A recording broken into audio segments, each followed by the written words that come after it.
What's up, party people? Today we're getting Italian on.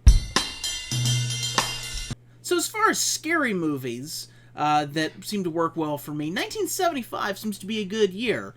While you had Jaws happening over in America, over in Italy you had director and writer Dario Argento creating his splattery giallo classic, Deep Red. Or Profonda Rossa, if you're into the Italian titles. What is giallo, you ask? Well, giallo is a subgenre of Italian film.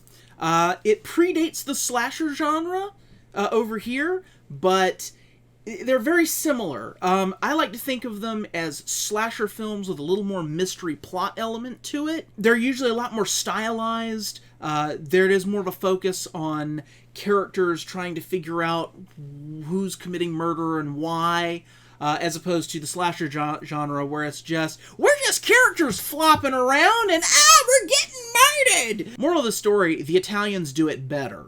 I've noticed when it comes to the horror and particularly the crime genres, I think the Italians do it better. But we'll get to Italian crime movies later. Deep Red's about a jazz pianist who is British and living in Italy doing some work when witnesses a murder of a psychic lady who lives in his apartment and thinks he remembers a detail that he just can't quite bring back to his memory that's gonna be what solves the case. The police aren't really interested. At first they thought he was a suspect, but then quickly ruled him out. So he spends the rest of the movie trying to put the puzzle pieces together as the killer's trying to kill him, and he hooks up with a reporter who's kind of helping him along with it, but she's really more trouble than she's worth. But he's got a friend who is another complication to the movie, and the friend's mom hits on him, and it's awkward. All building to, like, childhood trauma in an abandoned school, and the visuals are good. Dario Argento is an amazing director. You probably have heard the name most in association with his 1977 supernatural film, which we will cover at some point, called Suspiria. Suspiria is an excellent movie. It's the movie he made after Deep Red. Okay, one of the big things people know about Dario Argento movies that begins with Deep Red is the musical score, done by a prog rock band known as Goblin. The Goblin score is excellent. It's creepy, it's playful, it rips off Led Zeppelin in a couple of spots. One spot in particular that if you play one scene and then play the Led Zeppelin song Moby Dick back to back, the rip-offery of it is just... But it's beautifully done. Both versions are great. The movie has just about everything creepy you could possibly want to put into it. We have weird psychic premonitions, hatchet murders, death by drowning, creepy dolls, impalements on things that you wouldn't think you could be impaled on, decapitations from things that you never thought could decapitate, but'll stick with you.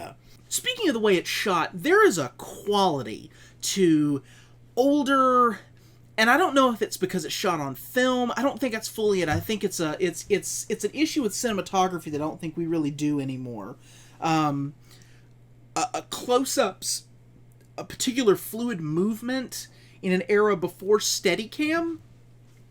There's got to be a lot of crane shots, but just everything flows. It's like a river of butter, just flowing smooth, silky, with a thumping little Zeppelin-esque prog rock. Got to work that organ in their score. Oh, Goblin's score is so good. Dario Argento's directing is so good. The cinematography is so good. The acting performances are decent depending on the dubbing. It is dubbed in English, because the way the Italians used to do stuff with their visuals and how they made movies was none of the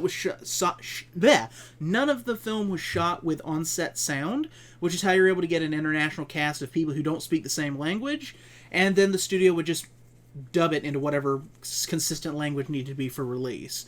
The lead character, played by David Hemmings, I think, who is British, dubs himself. He does a very good job at it. But But it's weird. You will hear, if you've seen enough foreign language films or enough Italian movies in that era, you will start to recognize voices, which is kind of like hearing anime voice actors pop up in Star Wars. A little jarring, but kind of enjoyable. Is it the best Giallo movie ever made? Maybe. I'd definitely put it in one of the top 3. Is it Dario Argento's best movie? It's my favorite. It's so good. It's smooth. It's smooth is a good word for it. There are multiple cuts of it. I believe it's the international cut that is the best one. It's about an hour 40, hour 44 minutes. There's a much longer cut that has more comedy. The little bit of comedy in the international cut's kind of, it doesn't work. It's smooth. It sounds funky. It looks gorgeous. Its plot is ridiculous, but flows and works very well. It absolutely is one of the